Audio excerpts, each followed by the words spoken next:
नमस्कार, one India Hindi में आपका स्वागत है। मैं हूं राहुल पांडे।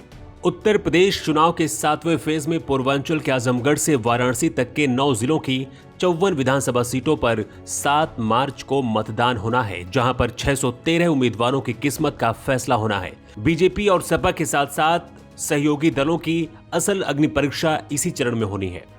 6 चरणों में 349 विधानसभा सीटों पर चुनाव खत्म हो चुके हैं और अब अंतिम और बाकी चरण के लिए मतदान होना है। 7वें फेज में पूर्वांचल के आजमगढ़ से वाराणसी तक के 9 जिलों की 54 विधानसभा सीटों पर यह मतदान होगा।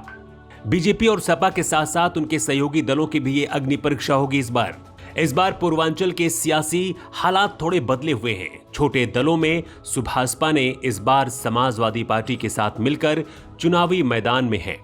7वें चरण में बसपा का भी अपना अच्छा खासा जनाधार माना जाता है, जिसके दम पर जीत की आस लगाए बैठी है बसपा।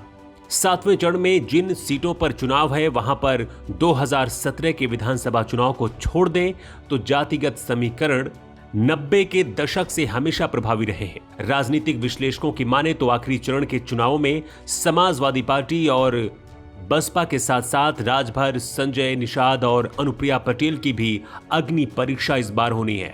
7वें चरण के चुनाव में पूर्वांचल के आजमगढ़, मऊ, गाजीपुर, जौनपुर, वाराणसी, मिर्जापुर, गाजीपुर, चंदौली और सोनभद्र जिले की 54 सीटें शामिल हैं। आजमगढ़ और जौनपुर जिले को समाजवादी पार्टी का गढ़ कहा जाता है, तो वहीं मऊ और गाजीपुर में उनके सहयोगी सुभाषपा के अध्यक्ष ओम प्रकाश राजभर और जनवादी पार्टी के प्रमुख संजय चौहान का भी काफी असर माना जाता है। वहीं बाकी जिले में बीजेपी और उसके सहयोगी अपना दल एस का प्रभाव माना जाता है। 2017 के विधानसभा चुनाव में 7वें चरण की इन 54 सीटों में से बीजेपी और उसके सहयोगी ने 36 सीटें जीती थी, जिसमें बीजेपी को 29, अपना दल एस को 4 और सुभाषपा को 3 सीटें मिली थी। वहीं समाजवादी पार्टी ने 11 सीटें, बसपा ने 6 सीटें और निषाद पार्टी ने 1 सीट जीती थी। यहां से कांग्रेस खाता भी नहीं खोल पाई थी। हालांकि इस बार ओम प्रकाश राजभर ने बीजेपी से नाता तोड़कर समाजवादी पार्टी के साथ हाथ मिला लिया है, तो निषाद पार्टी ने बीजेपी से गठबंधन कर रखा है।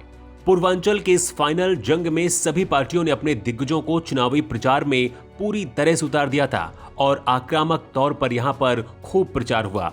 प्रधानमंत्री मोदी, योगी और भी बीजेपी के कई बड़े नेताओं ने यहां पर प्रचार किया। राज्य में 7वें चरण के लिए चुनाव प्रचार शनिवार को समाप्त हो गया था। 7वें चरण में प्रधानमंत्री नरेंद्र मोदी का संसदीय क्षेत्र वाराणसी भी आता है और यहां भी मतदान होना है। इसके साथ ही अखिलेश यादव के संसदीय क्षेत्र आजमगढ़ की विधानसभा सीट भी इसी चरण में है। वहीं 7वें चरण के प्रचार के लिए पीएम मोदी ने खुद काशी में 2 दिन के लिए डेरा जमा रखा था। इस खबर में इतना ही। ज्यादा अपडेट के लिए आप बने रहिए वन इंडिया हिंदी के साथ।